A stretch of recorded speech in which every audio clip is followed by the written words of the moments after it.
नमस्कार, आपके साथ मैं हूं सुरभि शर्मा।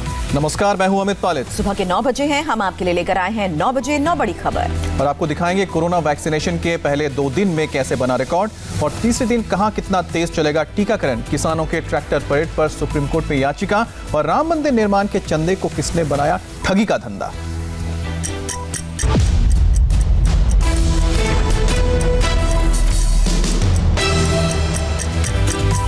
दिल्ली में चल रहे किसान आंदोलन के आज 55वें दिन भी सरकार और किसानों के बीच रस्साकशी जारी है।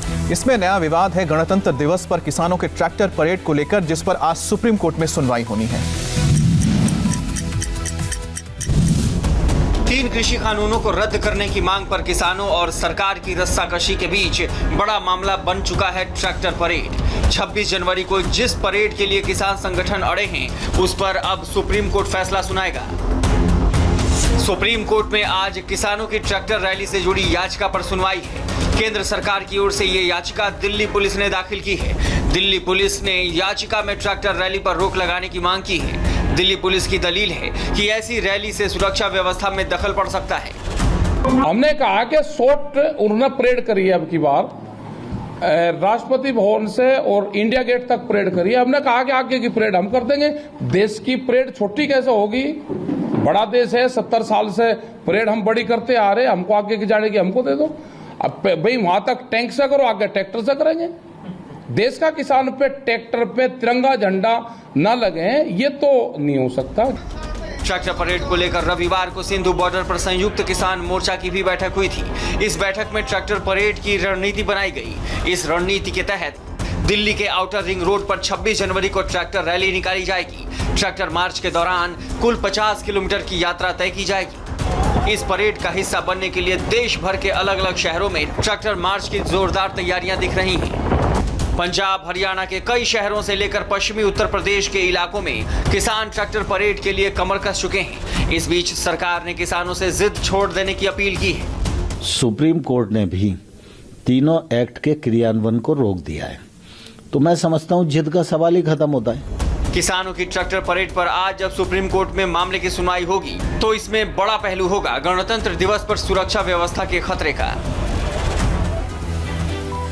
ट्रैक्टर परेड के साथ गणतंत्र दिवस पर सुरक्षा व्यवस्था को खतरा बड़ी चिंता का विषय है। इसे लेकर दिल्ली पुलिस ने बड़ा अलर्ट जारी किया है। एक तरफ किसानों की ट्रैक्टर परेड की तैयारी चल रही है, दूसरी ओर दिल्ली पुलिस ने गणतंत्र दिवस पर आतंकी हमले का अलर्ट जारी कर दिया है।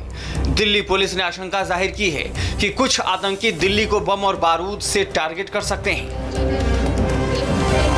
26 जनवरी के लिए अलर्ट के साथ पुलिस ने जगह जगह आतंकवादियों के पोस्टर चिपकाए हैं। इनमें से कुछ आतंकी खालिस्तान फोर्स के हैं और कुछ बब्बर खालसा ग्रुप के और कुछ अलकायदा जैसे आतंकी संगठन से जुड़े हैं। दिल्ली के कनॉट प्लेस में है और यहाँ भी जो खालिस्तानी आतंकी हैं, जो अलकायदा के आतंकी हैं, उनके पोस्टर चस्पा किए गए हैं।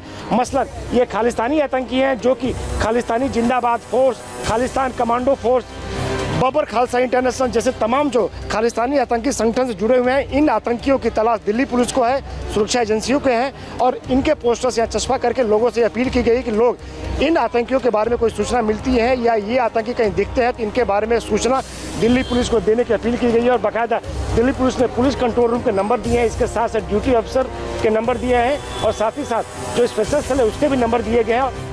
आतंकी अलर्ट को देखते हुए दिल्ली में चौकसी बढ़ा दी गई है। बॉर्डर पर बैरिकेडिंग के साथ सीसीटीवी से निगरानी टाइट कर दी गई है। इस पूरी गहमागहमी के बीच क्या किसानों की ट्रैक्टर परेड रुकेगी या किसानों के प्लान के मुताबिक गणतंत्र दिवस पर दिल्ली की सड़कों पर दिखेगी, इसे लेकर सबकी नजरें सुप्रीम कोर्ट पर टिकी है।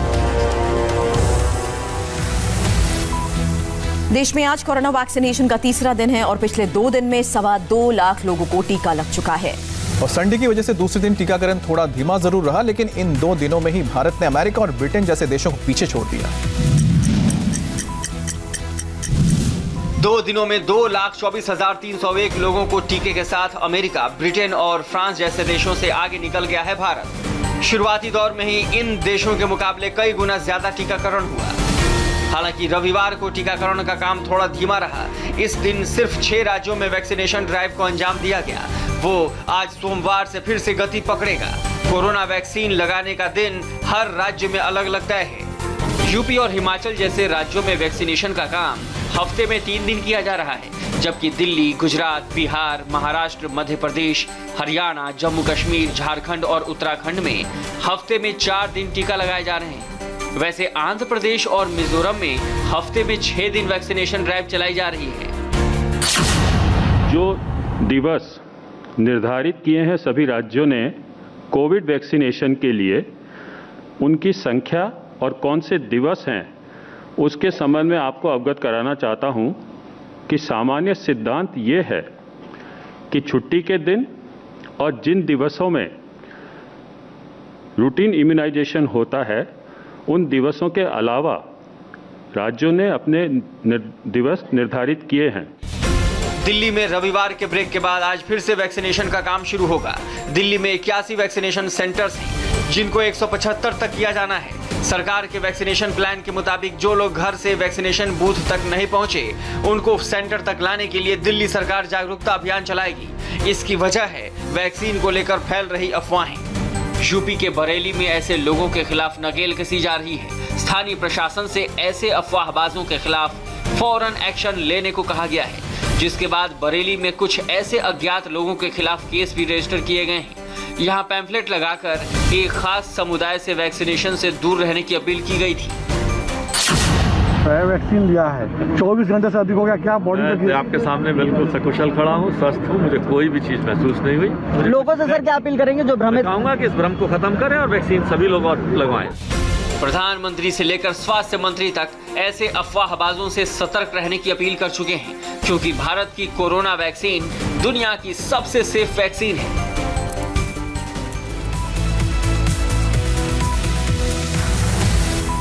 राम मंदिर निर्माण के लिए चंदे के नाम पर उत्तर प्रदेश में ठगी का मामला सामने आया है। मुरादाबाद के 4 लोगों पर आरोप है कि इन्होंने फर्जी रसीद बनवाकर लोगों से चंदा वसूल किया। राम मंदिर के लिए चंदा अभियान पूरे देश में चल रहा है। इसमें अक्षय कुमार जैसे बॉलीवुड स्टार ने चंदा देकर लोगों को आगे आने को कहा। अब तक के 3 दिनों में 100 करोड़ से ज्यादा की सहयोग राशि भी इकट्ठा हो चुकी है। लेकिन मुरादाबाद से आया चंदे के नाम पर ठगी का मामला हैरान करने वाला है। ये चारों आरोपी हिंदू संगठन का फर्जी बैनर और चंदा रसीद बनाकर पैसे वसूल ही रहे थे कि मुरादाबाद की राम मंदिर निधि समर्पण समिति को इसकी भनक लग गई। कोई उन्होंने राष्ट्रीय बजरंग दल के नाम से संगठन बनाया है, जबकि विश्व हिंदू परिषद का जो एक अपना युवा इकाई है उसका नाम बजरंग दल है, और बजरंग दल मात्र विश्व हिंदू परिषद के बैनर के नीचे काम करता है। उसका कोई अपना अलग स्वरूप नहीं है, वो हमारी युवा इकाई है। उस युवा इकाई को बदनाम करने के लिए उससे मिलता जुलता नाम बनाकर फर्जी रसीदें छपाई गई है। राम मंदिर निर्माण के नाम पर अवैध रूप से वसूली की शिकायत प्राप्त हुई थी। इस संबंध में थाना सिविल लाइन पर 4 लोगों के विरुद्ध मुकदमा पंजीकृत किया गया है। इसमें इन्वेस्टिगेशन की जा रही है। इस पूरे फर्जीवाड़े के बाद राम मंदिर निधि समर्पण समिति ने लोगों को अलर्ट किया है। ऐसे लोगों से सावधान रहें और पहचान के बाद शिकायत दर्ज कराएं। हम सचेत रहने की अपील इसलिए कर ही रहे हैं, तो भी इतना बड़ा देश है, दुर्घटनाएं हो सकती है। क्या कोई बड़े से बड़ा बैंक का व्यक्ति ये कह सकता है कि सब प्रकार की सावधानियों के बाद भी उसके बैंक में धोखाधड़ी नहीं होती? फिलहाल मुरादाबाद मामले में आरोपियों की पहचान के बाद पुलिस ने फर्जीवाड़े की जांच तेज कर दी है। यूपी के उन्नाव से बीजेपी सांसद साक्षी महाराज ने एमआईएम चीफ ओवैसी पर विवादित बयान दिया है। राम मंदिर पर दिए ओवैसी के बयान से नाराज बीजेपी सांसद साक्षी महाराज ने भरी सभा में ओवैसी पर आपत्तिजनक बयान दिया। वो एक हैदराबाद का ओवैसी, अयोध्या का बैरियर, जब मुलायम सिंह ने कहा परिंदा पर नहीं मार सकता, हमने कहा नेताजी तुम्हारा नहीं रुक सकता। नेताजी का नाम बताने की जरूरत है और ना ही काम। इनकी तेज जुबान ही इनकी पहचान है। इस बार हैदराबाद के असदुद्दीन ओवैसी को ऐसा भला बुरा कहा कि हम आपको सुना भी नहीं सकते। वो एक हैदराबाद का ओवैसी, खून की नदियां बह जाएंगी, अयोध्या में कौन मंदिर बनाएगा? वो खून की नदियां बहा रहा, कहीं ये कतरा भी गिरा गया। अभी एक हफ्ता भी नहीं हुआ है जब उन्नाव से बीजेपी सांसद साक्षी महाराज असदुद्दीन ओवैसी को अपनी ही टीम का खिलाड़ी बता रहे थे। शायद पिछले हफ्ते के बयान से जो भद्द पिटी, उस बयान को बैलेंस करने के लिए पलटी मार गए नेताजी। ओवैसी जी यूपी चुनाव की तैयारी में जुट गए, क्या भाजपा को फायदा होगा या नुकसान? बड़ी मेहरबानी, उनको भगवान ताकत दे, ऊपर वाला खुदा उनका साथ दे। उन्होंने बिहार में भी हमारा सहयोग किया था, यूपी में भी करेंगे और बाद में पश्चिम बंगाल में भी करेंगे। वो एक हैदराबाद का ओवैसी। उन्नाव जिले के सदर विधायक पंकज गुप्ता की श्रवण कुमार बस यात्रा का शुभारंभ करने पहुंचे थे सांसद साक्षी महाराज। उन्होंने भाषण के दौरान ये बात कही। बाद में जब मीडिया ने ओवैसी पर अपशब्द बोलने पर सवाल पूछे तो भी अपनी बातों को जस्टिफाई करने की कोशिश की। वो दूसरा अली मोहम्मद जिन्ना बनने का प्रयास करता रहता है, तो ऐसे व्यक्ति के लिए शब्दकोश में इससे बढ़िया कोई दूसरा शब्द हो नहीं सकता। रविवार को साक्षी महाराज चुन चुन कर अटैक करने के मूड में थे। पहले असदुद्दीन ओवैसी को भला बुरा कहा, फिर मुलायम सिंह यादव पर हमलावर हो गए। मेरे इन हाथों ने अयोध्या में सरयू से लाशें निकाली हैं, कोठारी बंधु मेरे सामने शहीद हुए हैं। अयोध्या का बैरियर जब मुलायम सिंह ने कहा परिंदा पर नहीं मार सकता, हमने कहा नेताजी तुम्हारा नहीं रुक सकता, हमने तोड़ा था बैरियर, हमने तोड़ा था बैरियर। साक्षी महाराज मुलायम के बाद अखिलेश यादव पर भी आए और कहा अखिलेश अयोध्या के राम मंदिर जाकर माफी मांग ले तो उनके पिता के अपराध कम हो जाएंगे। वो कामतगिरी का परिक्रमा लगाते हैं, मुखार बिंद का दर्शन करते हैं। अच्छा है जाके रामलला के दर्शन कर लें और उनके परिवार ने, उनके पिता ने जितने अपराध किए उनकी माफी जाके अयोध्या में मांग लें। साक्षी महाराज अपने बयानों से सुर्खियों में रहते हैं। इस बार उनके जुबानी तीर ओवैसी और मुलायम अखिलेश पर चले हैं और लोग अब दूसरी तरफ से पलटवार का इंतजार कर रहे हैं। साक्षी महाराज ने ओवैसी पर विवादित बयान दिया तो यूपी के मंत्री ने ममता बनर्जी को लेकर आपत्तिजनक बयान दे दिया। यूपी के मंत्री आनंद स्वरूप शुक्ला ने ममता बनर्जी को बांग्लादेशी और इस्लामिक आतंकवाद का समर्थक बता दिया। ममता बनर्जी पूरी तरीके से बांग्लादेशी हो गई हैं। सियासी विरोध करते करते उत्तर प्रदेश सरकार में संसदीय कार्य मंत्री आनंद स्वरूप शुक्ला ने ममता बनर्जी की नागरिकता पर ही सवाल उठा दिए। आनंद स्वरूप शुक्ला ने न सिर्फ ममता बनर्जी को बांग्लादेशी कहा बल्कि इसके साथ ही उन पर इस्लामिक आतंकवादियों के इशारे पर काम करने का भी आरोप मढ़ दिया। ममता बनर्जी पूरी तरीके से बांग्लादेशी हो गई हैं। ममता बनर्जी का भारतीयता में, भारतीय संघ में कोई विश्वास नहीं है। जो इस्लामिक आतंकवादी हैं बांग्लादेश के, उनके इशारे पर वो काम कर रही हैं। रोहिंग्या मुसलमानों को नागरिकता देना, बांग्लादेशी मुसलमानों को नागरिकता देना और अपने वहाँ पर जो हिंदू देवी देवता हैं उनको अपमानित करना, मंदिरों को तोड़वाना, हमारे पर्वों को नहीं मनाने देना। सबसे बड़ी खतरा आज देश के लिए ममता बनर्जी हो गई हैं, जिसका परिणाम उनके साथ के लोग उनका साथ छोड़ करके जा रहे हैं। आनंद स्वरूप शुक्ला बलिया के एक कार्यक्रम में शामिल होने गए थे, लेकिन बंगाल चुनाव का जिक्र और ममता बनर्जी पर बीजेपी के आरोपों का सवाल आते ही आपा खो बैठी। लगे हाथ मंत्री ने ममता बनर्जी को देश की सुरक्षा के लिए खतरा भी बता दिया। राजस्थान के बीकानेर में लव जिहाद के खिलाफ गुस्सा भड़कने के बाद राजनीति गरमाई।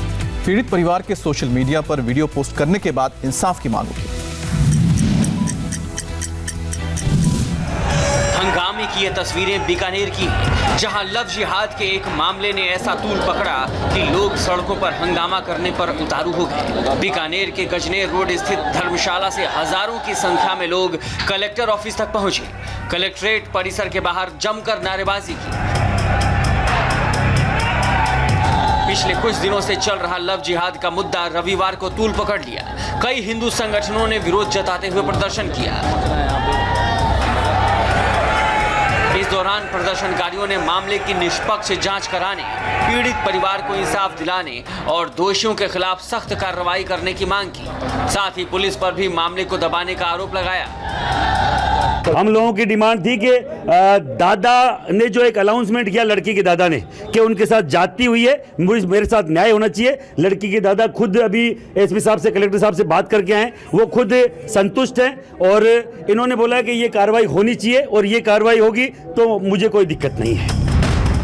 दरअसल बीकानेर जिले के बज्जो इलाके में यह मामला तब सामने आया जब एक हिंदू लड़की के परिवार ने सोशल मीडिया पर एक वीडियो जारी किया जिसमें उन्होंने एक मुस्लिम लड़के पर अपनी लड़की को गुमराह कर उससे निकाह करने का आरोप लगाया। वीडियो वायरल होने पर प्रशासन के भी कान खड़े हो गए। काफी टाइम से ब्लैकमेलिंग इस तरह के कोई इशू उन्होंने बताए, उसके संबंध में वो शिकायत देना चाह रहे थे, जिसके लिए उन्होंने कह दिया अगर कोई उनकी शिकायत है किसी के प्रति वो अपनी शिकायत दे सकते हैं, उस पर नियम अनुसार जो भी कानूनी प्रावधान है उसके अंतर्गत कार्रवाई हो जाएगी। लेकिन ताजा अपडेट ये है कि पीड़ित परिवार की बेटी ने भी सोशल मीडिया पर अपना एक वीडियो जारी कर दिया जिसमें उसने अपनी शादी को लव जिहाद से जोड़ने को गलत करार दिया है, लेकिन इसके बावजूद इस मामले में जमकर राजनीति हो रही है।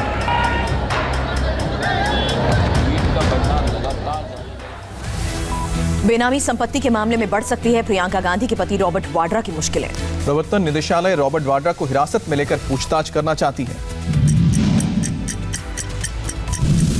सोनिया गांधी के दामाद और प्रियंका गांधी के पति रॉबर्ट वाड्रा की मुश्किलें एक बार फिर बढ़ती नजर आ रही हैं। बेनामी संपत्ति को लेकर आज राजस्थान हाईकोर्ट में सुनवाई होगी। वाड्रा पर राजस्थान के बीकानेर में फर्जी तरीके से जमीन खरीदने का आरोप है। इससे पहले केंद्रीय जांच एजेंसी ईडी ने रॉबर्ट वाड्रा और महेश नागर के खिलाफ राजस्थान हाईकोर्ट में अर्जी दाखिल की थी और कोर्ट से उन्हें हिरासत में लेकर पूछताछ की इजाजत मांगी थी। राजस्थान हाईकोर्ट में इसी अर्जी पर सुनवाई होनी है। दरअसल वाड्रा की कंपनी स्काईलाइट ने साल 2012 में जोधपुर के कोलायत क्षेत्र में दलालों के जरिए 79 लाख रुपए में 270 बीघा जमीन खरीदी थी। बीकानेर में ये जमीन भारतीय सेना के महाजन फील्ड फायरिंग रेंज के लिए आवंटित की गई थी। यहाँ के विस्थापितों को दूसरी जगह पर 1400 बीघा जमीन आवंटित की गई थी, लेकिन कुछ लोगों ने फर्जी कागजात बनवाकर ये जमीन वाड्रा की कंपनी को बेच दी थी। फर्जी तरीके से जमीन खरीदने का मामला उजागर होने से पहले वाड्रा की कंपनी ने इसे 5 करोड़ रुपए में बेच दिया था। तब से ईडी इस केस की जांच में जुटी है। आज अगर राजस्थान हाईकोर्ट ने ईडी को वाड्रा की हिरासत की इजाजत दे दी तो किसी भी वक्त वो ईडी के चंगुल में होंगे और बेनामी संपत्ति मामलों में सवालों के जवाब दे रहे होंगे। दिल्ली और राजस्थान में आज से 10वीं और 12वीं क्लास के छात्रों के लिए स्कूल्स खुल रहे हैं और कोरोना संक्रमण को देखते हुए स्कूलों में छात्रों के लिए खास इंतजाम किए गए हैं। कोरोना महामारी की वजह से लंबे ब्रेक के बाद आज से दिल्ली में स्कूल खुल रहे हैं। हालांकि 10वीं और 12वीं क्लास के छात्रों के लिए ही स्कूल खोलने की अनुमति दी गई है। वहीं जिन स्टूडेंट्स के पेरेंट्स लिखित में अनुमति नहीं देंगे उन्हें स्कूल में एंट्री नहीं मिलेगी। इस बीच दिल्ली सरकार ने जो जानकारी दी है उसके मुताबिक स्कूलों में ऑफलाइन के साथ साथ ऑनलाइन क्लासेस भी जारी रहेंगी ताकि जो छात्र स्कूल नहीं आना चाहते वो ऑनलाइन क्लास ले सकें। सरकार ने स्कूलों के लिए कोविड-19 की गाइडलाइन जारी की है जिसके मुताबिक स्कूलों में असेंबली नहीं होगी। स्कूल कैंपस में बीमार बच्चों और स्टाफ को आने की इजाजत नहीं मिलेगी। स्कूल गेट पर थर्मल स्क्रीनिंग जरूरी होगी। बिना मास्क के स्कूल में एंट्री नहीं होगी। स्कूल एंट्रेंस, क्लासरूम और लैब में हैंड सैनिटाइजेशन जरूरी होगा। एक क्लासरूम या लैब में 12 से 15 स्टूडेंट से ज्यादा नहीं होंगे। आउटडोर फिजिकल एक्टिविटी पर रोक होगी। स्कूलों में एंट्री और एग्जिट दोनों अलग होंगे। स्कूलों में इमरजेंसी क्वारंटीन रूम का इंतजाम जरूरी होगा। कई स्कूलों ने पेरेंट टीचर मीटिंग के दौरान स्टूडेंट्स की सेफ्टी का भरोसा दिया है। विवादित वेब सीरीज तांडव की मुश्किलों में कैसे हुआ और इजाफा, डिटेल थोड़ी ही देर बाद।